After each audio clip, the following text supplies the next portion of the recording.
Okay, had a comment here too. So people advocating for recycling looks like that was bad. What's y'all's take on that? Recycling bad for the system? Yeah, I disagree. I think recycling is good for the system. Sorry, Blue, I did cut you off there. No, you go for it. Okay, because what's happening with each iteration of recycling is another instance of Hedron being burned, right?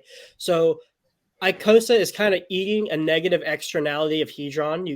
You can think of it in that way, where as long as Icosa is presenting a deal on the market enough to incentivize people to recycle their HSIs, that just keeps the churning and this constant burning of Hedron going and going and going until that dynamic flips. It'll just keep happening until the dynamic flips. And when the dynamic flips, people no longer are recycling, which helps the Icosa price, the Icosa chart, but that means the Hedron isn't getting burnt. It's a dynamic system.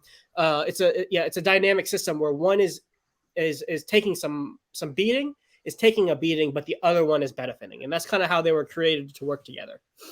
I mean, I don't think it's necessarily good or bad for the system. It's just the system operating how it should be operating.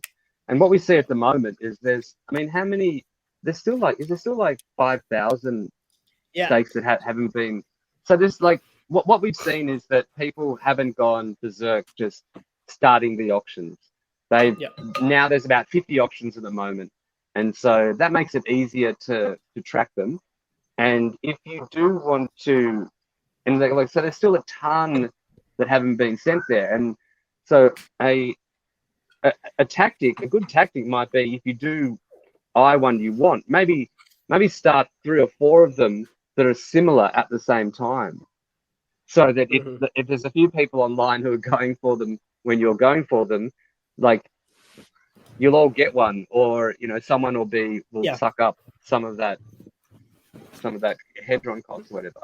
So it makes sense that people aren't recycling them. And, I mean, obviously also because if you want Icosa now to stake it, you should be just buying it off the market, because it's so cheap at the moment.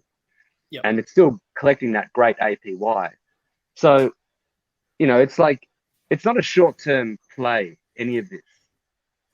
Although maybe you could do it as short-term plays, but I mean, I look to more kind of like mid to long-term plays for stuff like that. And we're still in this high inflation period for Icosa.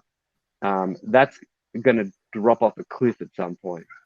And so I see this time now as getting your position for how much you have of Icosa for when that happens. Yeah. So the inflation dropping off too. Yeah, explain that. Is that the 1 year of being seeded by the SA? Is that the deal? And then like, what does that mean? Like, after that happens, like what adjustments in systems should we see? Well, we just won't, because there's not that seeded Icosa coming out into the pools. We're going to see a drop off of how much Icosa APY there is. And although I think most of our yield now is coming from the burning of Hedron, not from the initial seeded liquidity. Oh, really? I thought it would be both, because there was 2 times that it was seeded. Oh, that's the Hedron that was seeded. Yeah. But that also comes out. Okay, so there's also, but we saw a substantial jump. If you go to hexmodel.com on Dev Huey's thing, you can track the payout of both of the pools in terms of Icosa, and there's a significant jump in payout that I think you could probably just subtract the previous average from it, and you can get how much has been on average given out to us based on the burning of Hedron, and I think that's been more than what the base amount of yield was. If I remember correctly. Yeah.